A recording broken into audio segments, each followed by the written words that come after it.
It's not my fault. Yeah, it's all your fault. You should be aware of these updates. Recording in progress. Like, I didn't code the plugin, so even if I was aware of the update ahead of time, it doesn't change the fact that someone else didn't plan for it. Still It's blaming on you. them. It's on the developer.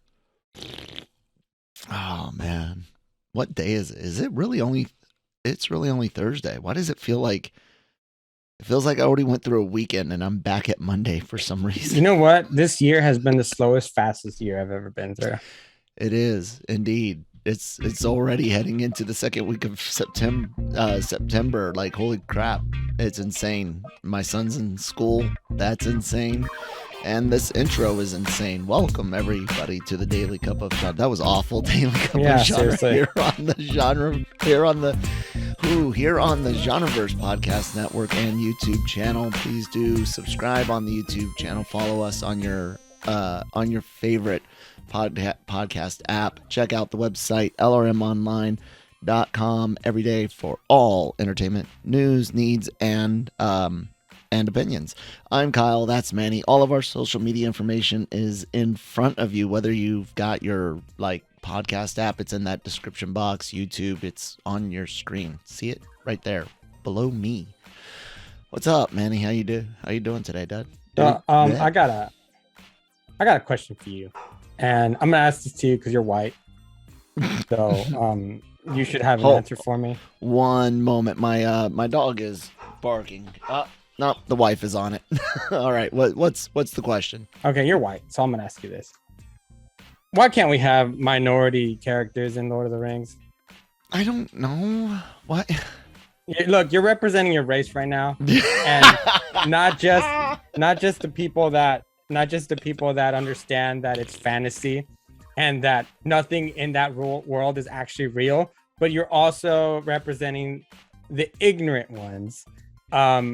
Just by association of skin color. I think I'm just kidding, man. But yeah. I think here's the problem. Everyone wants to point to, and I'll say there is a difference between a Norse myth, an actual Norse myth, right? Made by Norse people in ancient times. There is an argument there where you could be like, oh, putting a person of color as a Norse god could be culturally wrong.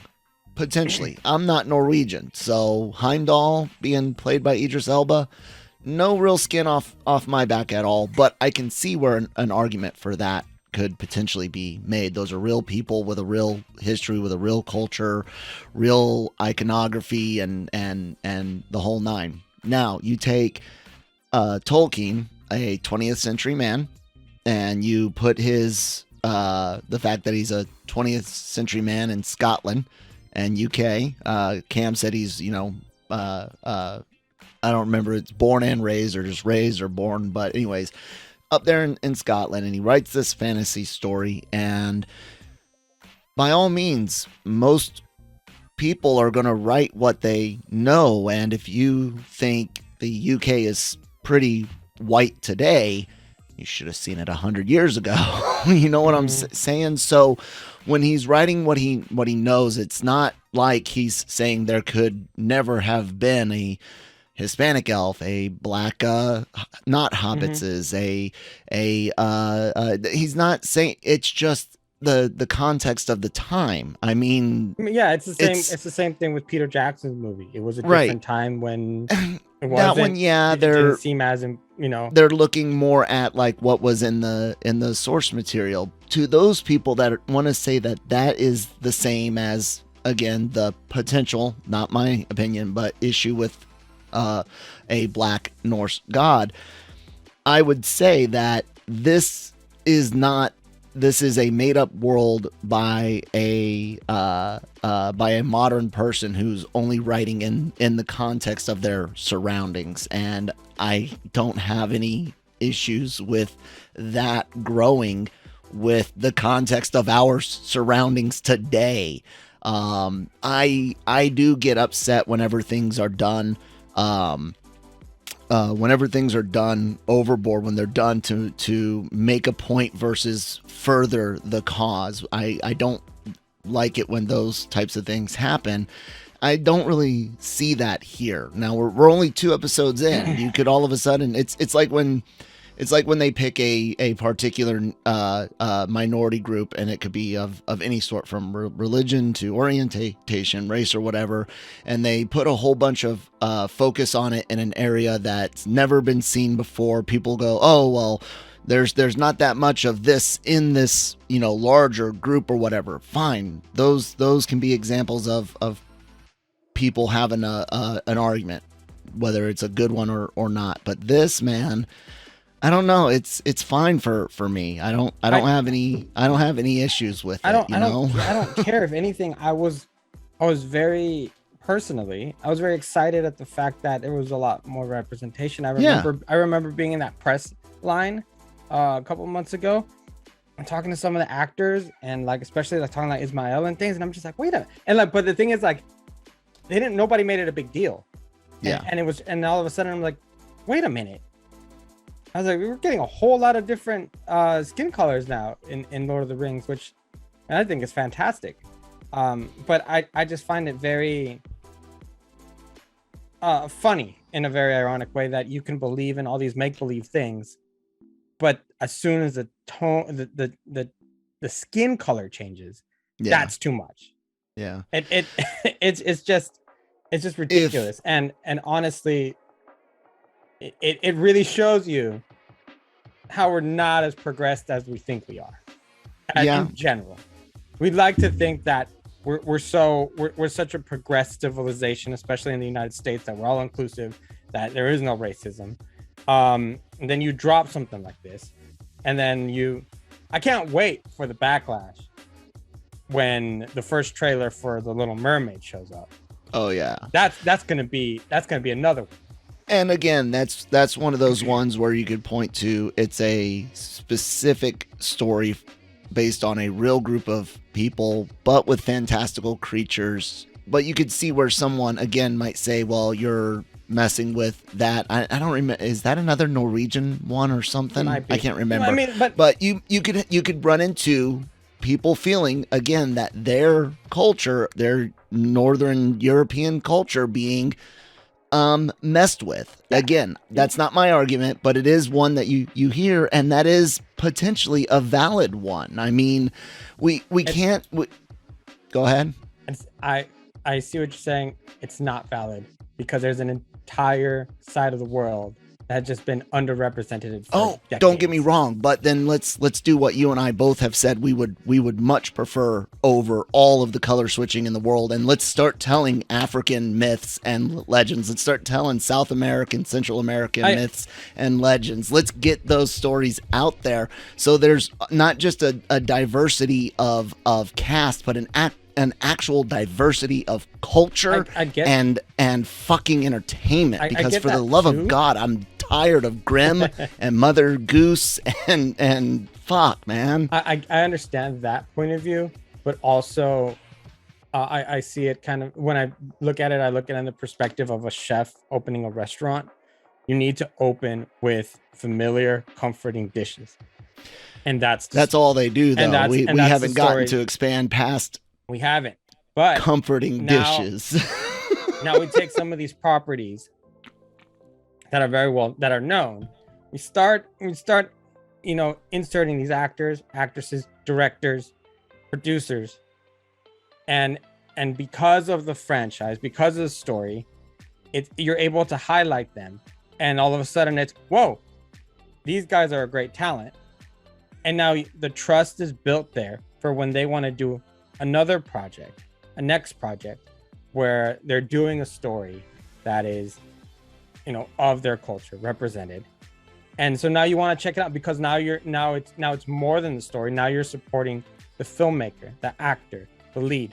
I know that, for example, I know it's not going to do the best numbers, but The Woman King, for example, if it's not Viola Davis starring, you're going to lose an entire group of potential audience members because they don't necessarily know who it is. But she has built she has built her career on amazing stories, that she can do a story like that and pull in audience members that maybe wouldn't go other in a if it was somebody else. Yeah, but she hasn't played a race switched role, has she? No, but what I'm saying is that, like, you give audiences something they're familiar with. Or and then you can do other stories like this. And yeah, it's not, should we have to do that? Absolutely not. No. But unfortunately, that's where we are. I've had conversations with some actors and actresses, especially Mexicans, about, like, are you tired of playing the drug dealer? Druggy, and they're like, yes, but at the same time, we're making sure that we can grow as actors and actresses, and then our time is coming. And then you can kind of see that with, like, Cobra Kai, for example, with Zolo as the lead, which then leads to, like, a Blue Beetle, and you have then, like, Marvel, which decided to make a little switch on Neymar, make it a little bit more culturally, a little bit more representation with him, with a little bit of an accent Aztec background, and no one really has too much. I mean, like, Tenoch is such a great actor. I've seen him in so many films, independent films, that I'm so excited to finally see him in this role. I've seen him play the illegal immigrant. Mm-hmm. I've seen him play other things like that, and now he's a Marvel character. That's exciting. That I love. Michael B. Jordan, for example, one of his early movies, I'm not sure if anyone, I don't know if you're familiar with Fruitvale Station. It's fantastic, and it's also with Ryan Coogler. Coogler, yep. Fantastic, but he has to play the thug. He has to play that Bay Area type of character first. He was I think one of the first movies I ever saw him in was that found footage one with the superpowers.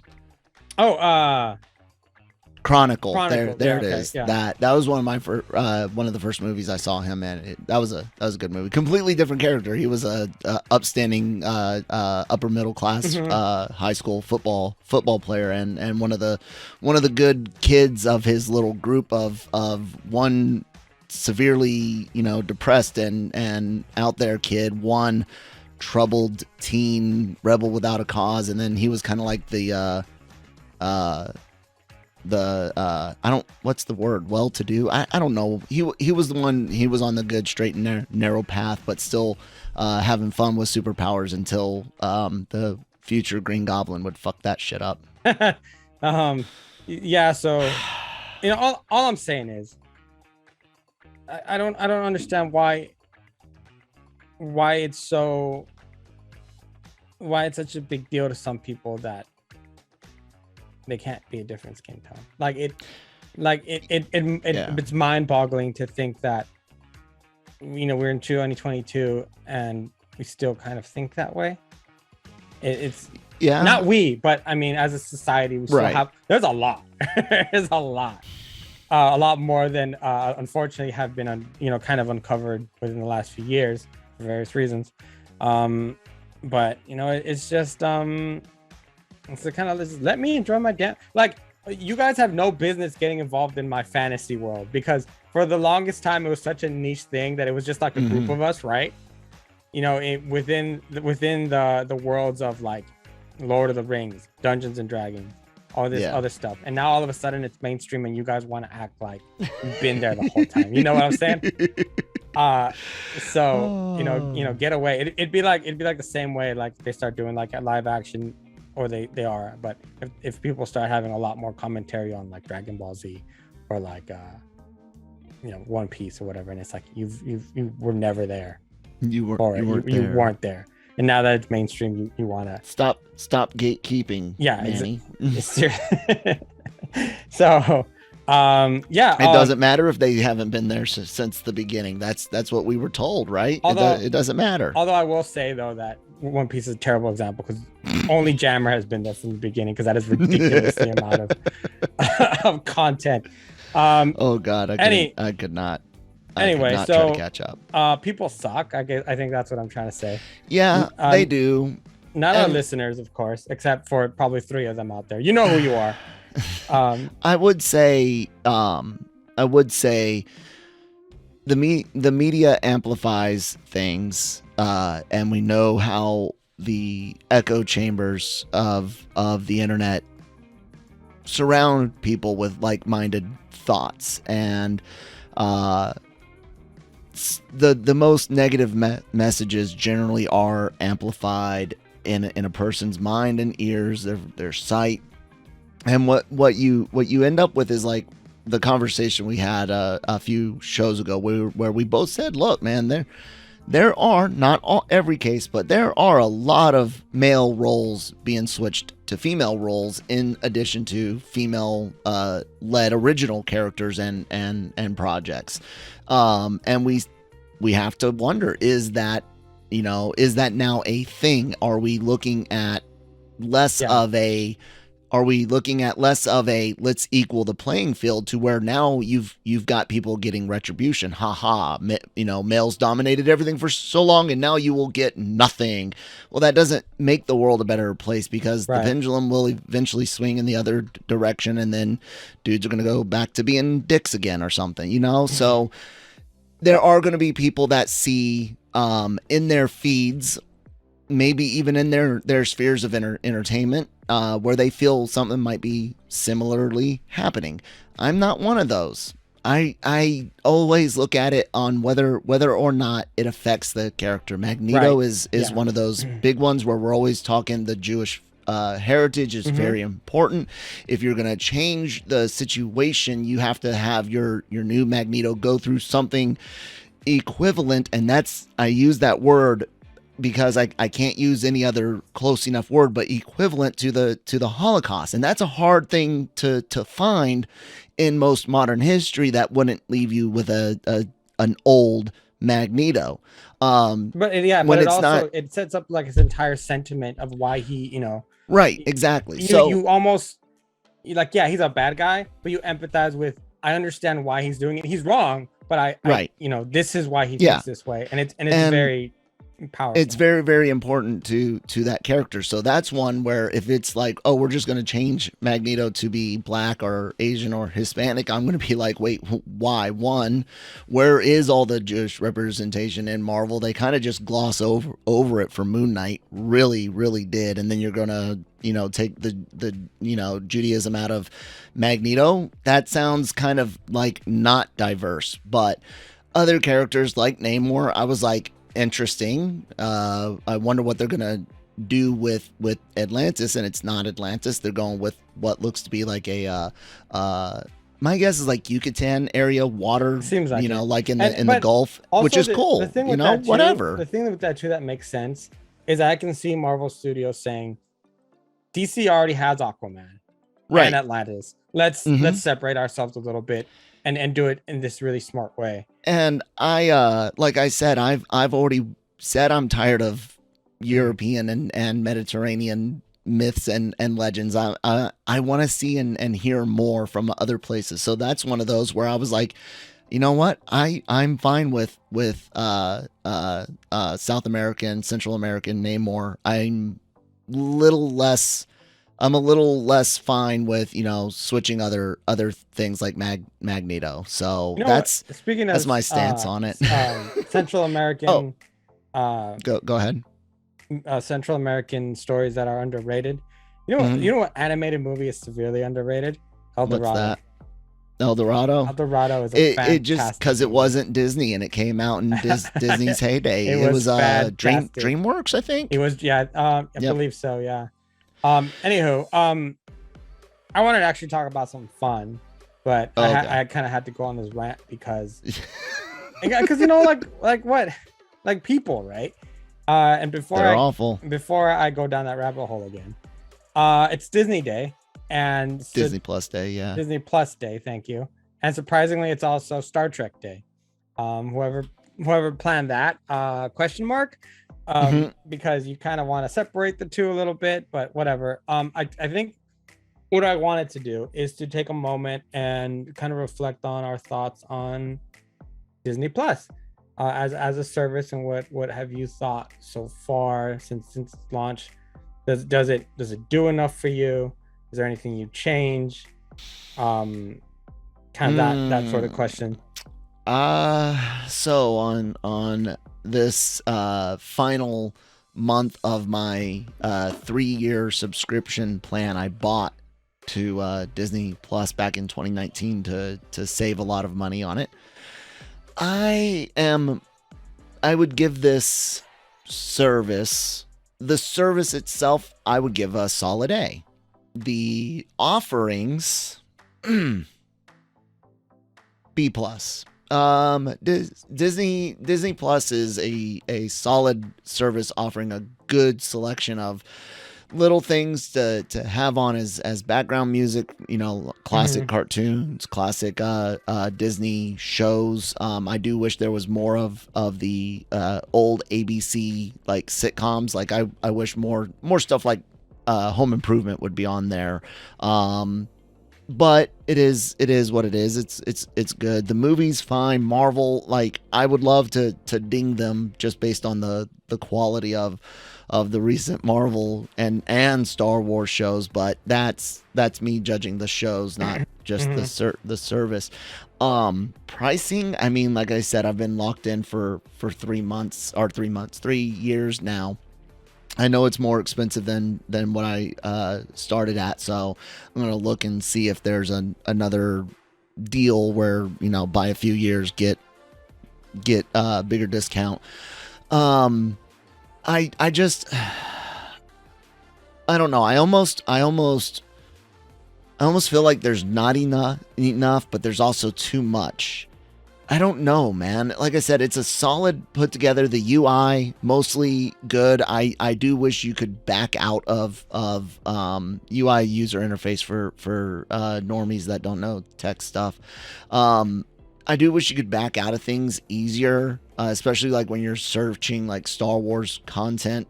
Sometimes I'll go in to get screenshots and it's really difficult to navigate quickly, efficiently. Yeah.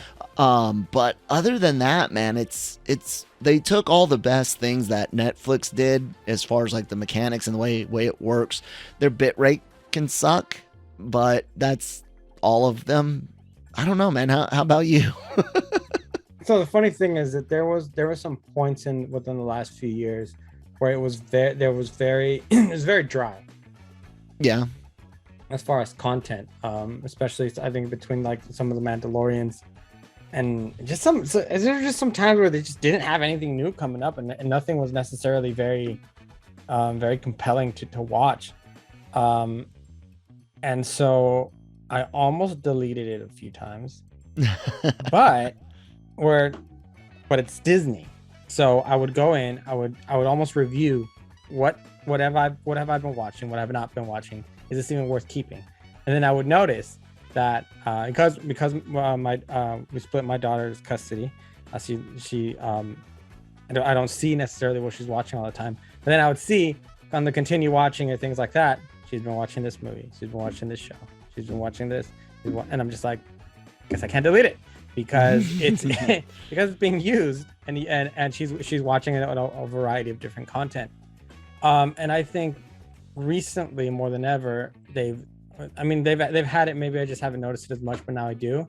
I'm a real sucker for a lot of National Geographic documentaries. Yeah, so I like that stuff. That's really kept me there. Gordon Ramsay's Uncharted is a fantastic series. Love it so much, where he goes into different areas of the world and explores how they get ingredients and then cooks a very nice meal with the well-known chef of the area. I know that alone has kept me very engaged in between the times of like the next Marvel series and like the next movies kind of that are coming out, and so I think that's really what has kept me going. So I think overall, as far as content, it's there and it's enough for me to think that it's worth the value. The only thing is that I know there's a bundle and everything, but like for example, Prey, that's technically Disney, but it's Hulu because it's 20th Century, so it's on Hulu. I wonder how I would feel if we were in Europe, where they have just the Disney Star the or one whatever. thing, Yeah. with everything in it. I wonder if I would then just be like, no doubt, yeah, like this is one of the greatest things. This is better than sliced bread. No, nothing is better than sliced bread unless you add things to it. But I had French toast this morning. oh, I had pancakes. I'm glad we're eating breakfast. So I mean, there is just like enough things to watch now, and then also I think sometimes even more than the series themselves, I really enjoy, like, for example, today they have like they have a Jedi's Return for Obi-Wan. I like that whole behind the scenes stuff because I'm such a nerd when it comes to the special effects and the making of things. The series on that they had just recently released on the studios, what do you call them, the was it Imagine? No, it's not Imagine. What is it? The Imagineering? Yeah, no, not them. No, that one's good too. But that one was good. The one that George Lucas founded for all his stuff. Oh, for Light and Magic, Industrial Light Magic. and ILM, Yeah. Industrial Light and Magic. Yeah, do you remember when we used to get all of these on these DVD? weird, Yeah. these weird little discs, these plastic discs with a shiny side on, and then like a sticker or an image on the other side, and sometimes there was two of these little plastic discs, and they housed hours of behind the scenes footage, and sometimes gag reels that lasted more than a minute and 30 seconds from a freaking 3-hour movie. Like, seriously, guys, where are all the other gags and bloopers from Endgame and Infinity War? I want that shit, damn it. So yeah, God, I missed that. What back in the day, and this is for y'all who don't know, because maybe you don't. I had somebody ask me what a cassette was recently, and they pronounced it cassette. Anyway, what was interesting and I didn't really think about this till recently was, so you have the movie, right? And then you could also rent the movie, but you couldn't rent the bonus features. You had to buy the DVD, like at Blockbuster and at Hollywood Video. Unless it was all on one disc, and which it usually wasn't on purpose. And then you would have to, because it would be like disc, bonus disc. Yep. And then so if you wanted all that extra content, you have to buy it. And guess what people did? They bought it. And guess what?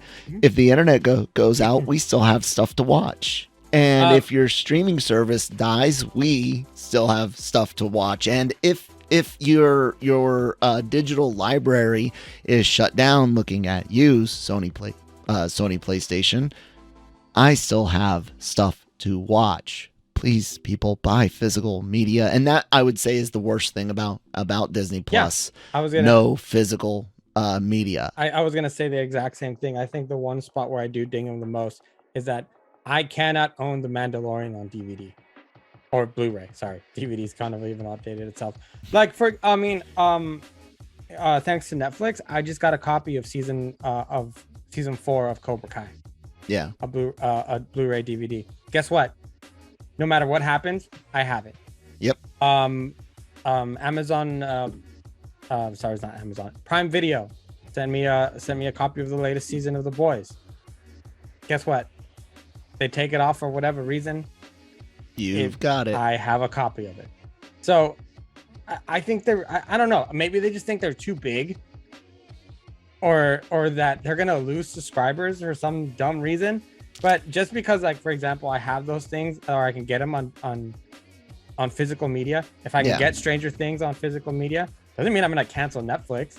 I'm not gonna get everything that I enjoy, because there's a lot of stuff that I just want to watch once, and there's stuff that is not on physical media that they might have streaming, that's fine, but those big things like your Star Wars and Marvel shows, your Stranger Things, The Boys, Rings of Power when it finishes, those are all things I would love to, Rings of Power, jury's still out, it's good so far, but those are a lot of things that I would like to have in physical format. I own all of the Lord of the Rings things, regardless of how I feel about The Hobbit and some of those movies. I own them all because it's one of my favorite franchises. Of course I'm gonna have it. And I just think Disney Plus is doing themselves a disservice because they really have no faith in it seems like they don't have faith in their audience at the end of the day.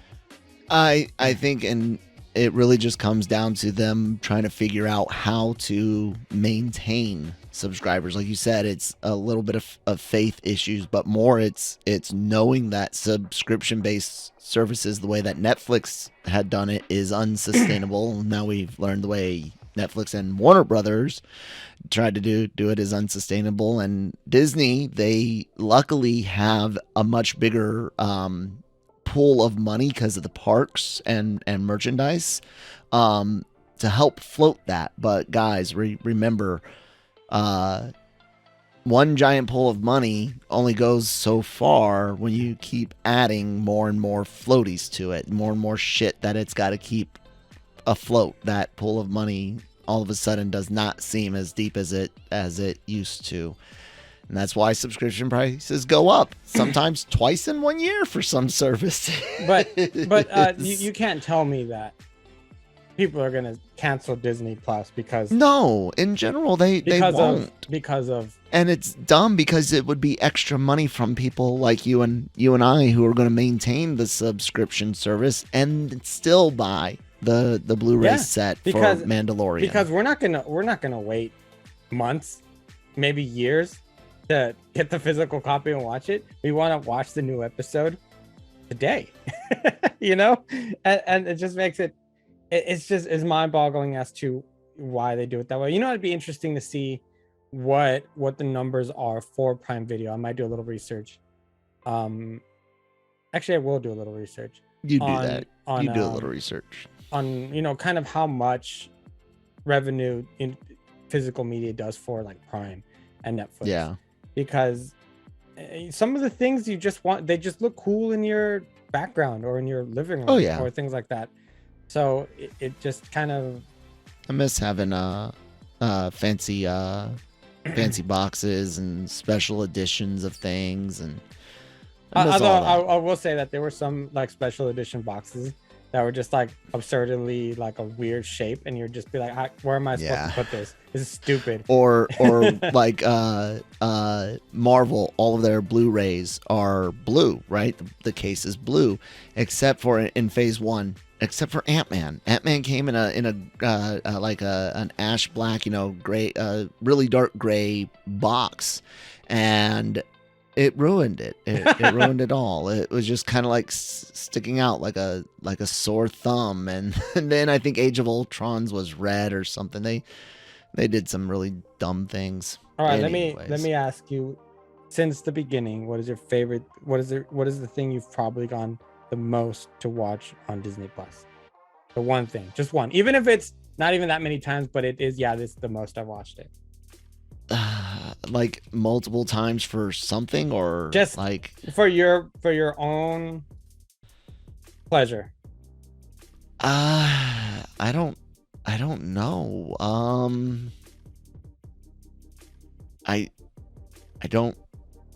DuckTales. I've nice. rewatched it. Not the original, the reboot, which is still to this day the best reboot of anything ever, hands down. If you have not watched the reboot of DuckTales, which I sadly ended after 3 seasons, you are doing a disservice to yourself and your family. I promise you, it is amazing. I'm ready for some Darkwing Duck. Yeah, that's not coming. I want some Darkwing Duck. That's not coming. What about you? What's your favorite comfort item on there, man? So hands down, and it's the weirdest thing. I go every few months and watch Endgame. Oh. And for whatever reason, I am curious to see if that sequence at the end still hits the same. It does. And guess what? It does. I think it hits. I think it hits harder because of how disappointing Phase 4 has been. Like even today's She-Hulk was about 60% good, maybe 65% good, and 35-40% like, oh God, here we go again. Which one was this week's She-Hulk? I watched it weeks ago. I watched it so long ago that I don't even remember. This was the one where she starts her dating app. Oh, which a lot of that was great. A lot of that was funny. But you guys can hear us talk about that on Marvel Multiverse Mayhem here on the Genreverse Podcast Network and YouTube channel. Nick and I will be discussing episodes 3 and 4 because we missed last week. Also on the channel, we have Anime-Versal Reviews, Breaking Geek Radio, the podcast. The Cantina does Star Wars news and reviews. Review of the Rings. We are doing the Rings of Power. So if you are looking for a podcast to hear thoughts on that, check us out. Those hit on Saturday. We also have genre shot trailer reactions and AVR squared anime reactions. All of the podcasts go up on your favorite podcast apps, including Sounder and Spotify, Google. Sounder is our new distributor, so we're on there as well.